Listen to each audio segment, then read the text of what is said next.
فرمائے گا۔ صاحب دلائل الخیرات جنہوں نے دلائل الخیرات ایک پوری کتاب لکھی درود پاک کے حوالہ سے، تقریباً بزرگوں کے پاس موجود ہے، گھروں کے اندر موجود ہے، محمد بن سلیمان رحمۃ اللہ تعالی علیہ ان کا اسم گرامی ہے۔ اب انہوں نے یہ کتاب کیوں لکھی اور انہوں نے یہ سینکڑوں کے حساب سے درود پاک اس کے اندر کیوں جمع کیے؟ وہ صاحب دلائل الخیرات محمد بن سلیمان ایک مقام پر جاتے ہیں، وضو کے لیے حاجت ہوئی، پانی کی طلب ہوئی نا، تو کہتے ہیں میں کنویں کے پاس گیا،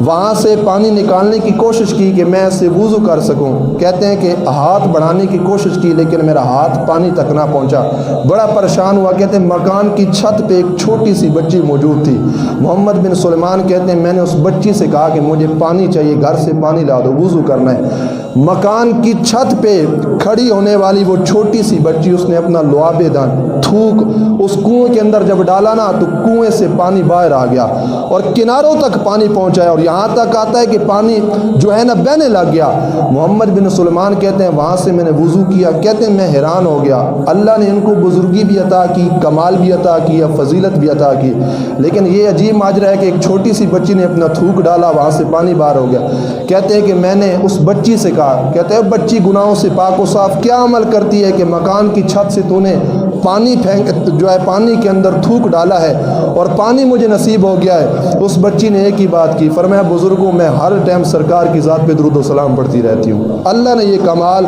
اس بچی کو عطا کیا کہ تھوک ڈالا، پانی جو ہے وہ اتنا باہر آ گیا۔ محمد بن سلیمان نے وہاں سے وضو کیا، اسی مقام پر کھڑے ہو کر آپ نے یہ نیت کی کہ اگر درود کے اندر رب نے اتنی برکات لکھی ہیں، اگر اتنی فضیلتیں درود کے اندر ہیں، تو آپ نے کہا کہ میں درودوں کو جمع کروں گا، میں اس پر ایک مفصل کتاب لکھوں گا۔ پھر آپ نے ایک کتاب لکھی دلائل الخیرات کے نام سے، اور پھر